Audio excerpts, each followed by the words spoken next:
ایسی چیز ہے کہ نبی کریم علیہ السلام راتوں کو کھڑے ہوتے ہیں اور یہ نہیں کہ ایک صرف دو سورت کا بلکہ 2 رکعتیں پڑھی تو تقریباً 3 سپارے آپ نے پڑھے، اس کے بعد پھر کھڑے ہوئے پھر 2 رکعتیں اور تمام 2 ڈھائی 3 سپارے، اس طریقے پر آپ قرآن کی تلاوت کیا کرتے تھے اور صحابہ کو حکم دیتے تھے کہ قرآن کی تلاوت کرو، اور قرآن کی تلاوت کے اوپر ان کو انعام ملا جاتا ہے۔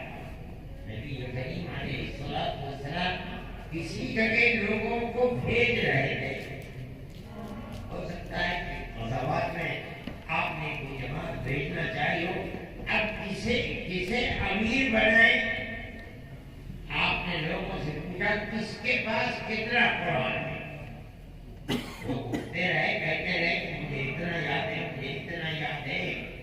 ایک کم عمر کا آدمی ان کے مقابلے میں کہنے لگا یا رسول اللہ مجھے یہ یاد ہے اور سورہ بقرہ بھی یاد ہے۔ فرمایا اچھا سورہ بقرہ انت امیر ہو، تم ان کے امیر ہو۔ یہ قرآن کی عظمت ہے کہ اس کو آگے بڑھایا گیا جس کے پاس قرآن سب سے زیادہ ہے۔ غزوہ احد کے اندر 70 صحابہ شہید ہو گئے۔ 2 آدمی آتے تھے، 2 آدمیوں کے اوپر نماز جنازہ پڑھتے تھے اور اس کے بعد یہ پوچھتے تھے کہ ان بتاؤ ان دونوں میں قرآن کس کے پاس زیادہ تھا؟ صحابہ گواہی دیتے یا رسول اللہ یہ جو شہید ہے اس کے پاس قرآن زیادہ ہے۔ فرماتے تھے کہ قبر میں قبلے کی طرف اسے رکھا جائے گا، جس کے پاس کم ہے اسے پیچھے رکھا جائے گا۔ قرآن سے تعلق تھا نبی کریم علیہ السلام، اسی تعلق کی بنیاد پر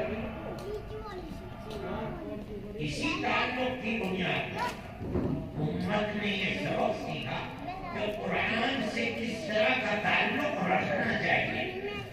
چنانچہ صحابہ کرام رضوان اللہ علیہم کے سینکڑوں ایسے تھے کہ جو قرآن کو جن کو یاد تھا بلکہ ہزاروں تھے جو نبی کریم علیہ السلام کے بعد مسیلمہ کذاب سے مقابلہ ہوا۔ حضرت ابوبکر صدیق رضی اللہ تعالیٰ اس کے اندر جو شہداء ہوئے ہیں جن کے سینوں کے اندر قرآن محفوظ تھا، بعض لوگ کہتے ہیں کہ 800 شہید ہونے والے وہ تھے کہ جن کے سینے کے اندر پورا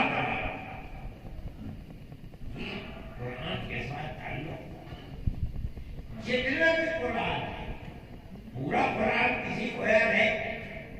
پورے قرآن کو پڑھے، اگر پورا قرآن یاد نہیں جتنا یاد ہے 1 سورت پڑھے، دوسری سورت پڑھے، 2 پڑھ کے 4، لیکن اپنا معمول روزانہ کا قرآن پڑھنے کا بنائے۔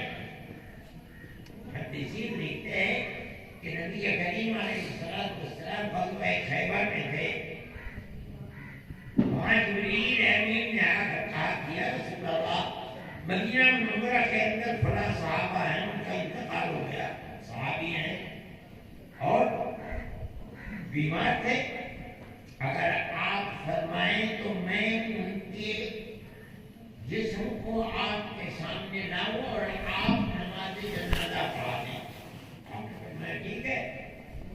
چنانچہ تھوڑی ہی دیر میں جنازہ آ گیا، آپ نے دیکھا نماز جنازہ پڑھایا اور یہ دیکھا کہ فرشتوں کی ایک تعداد ہے کہ جو اس جنازے کو لے کر کے آئے۔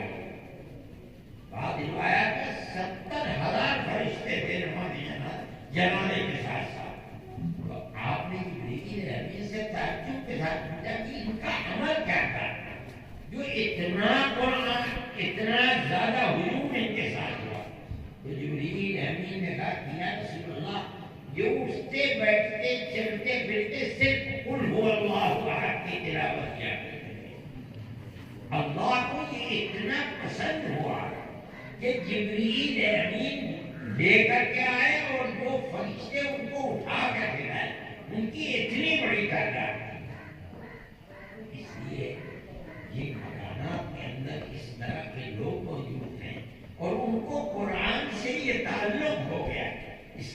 مطلب یہ ہے کہ وہ اللہ کی رحمت کے سب سے زیادہ مستحق ہو گئے.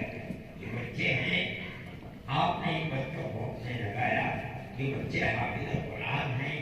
اللہ نے چاہا اور خدا ان کو توفیق عطا فرمائے کہ یہ جب تک رہے اور اللہ ان کے عمر میں برکت عطا فرمائے، یہ برابر قرآن کی تلاوت کرتے رہے، روزانہ قرآن کی تلاوت. یہ بہت بڑی سعادت کی بات ہے.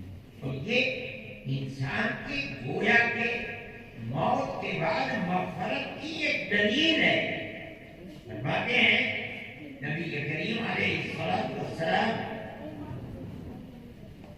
جب آدمی مرتا ہے تو اس آدمی سے یہ سوال ہوتے ہیں: من ربک وما دینک ومن، یا بعض روایت میں ما ھذا الذی بعث الیک. سب سے پہلا سوال من ربک، بتا تیرا رب کون ہے.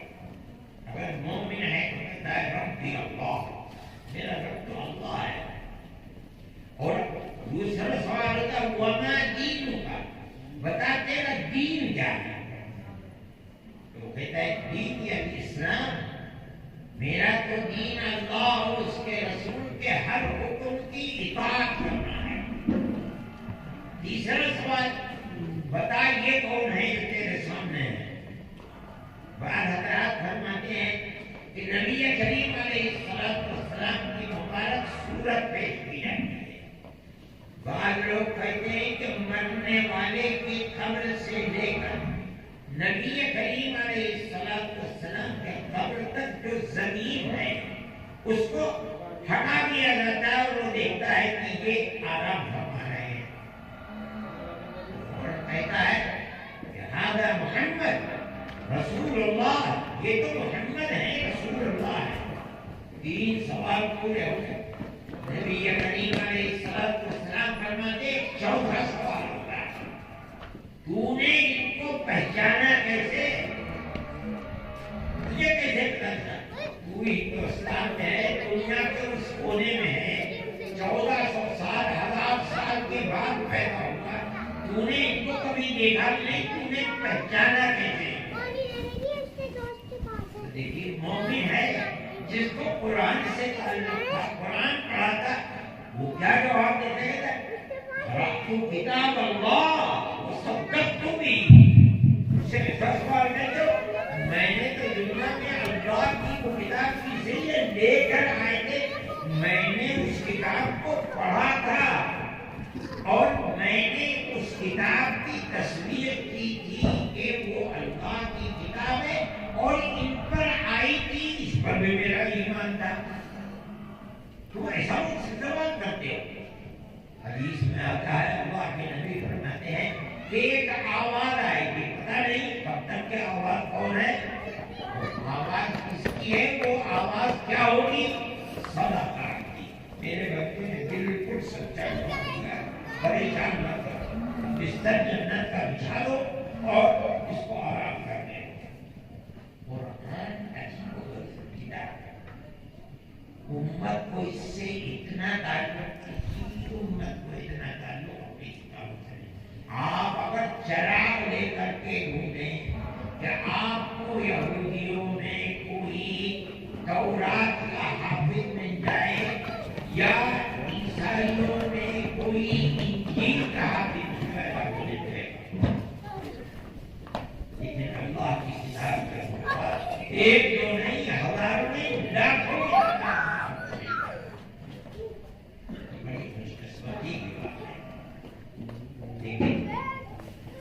آخرت کے اندر اللہ کی اس کتاب سے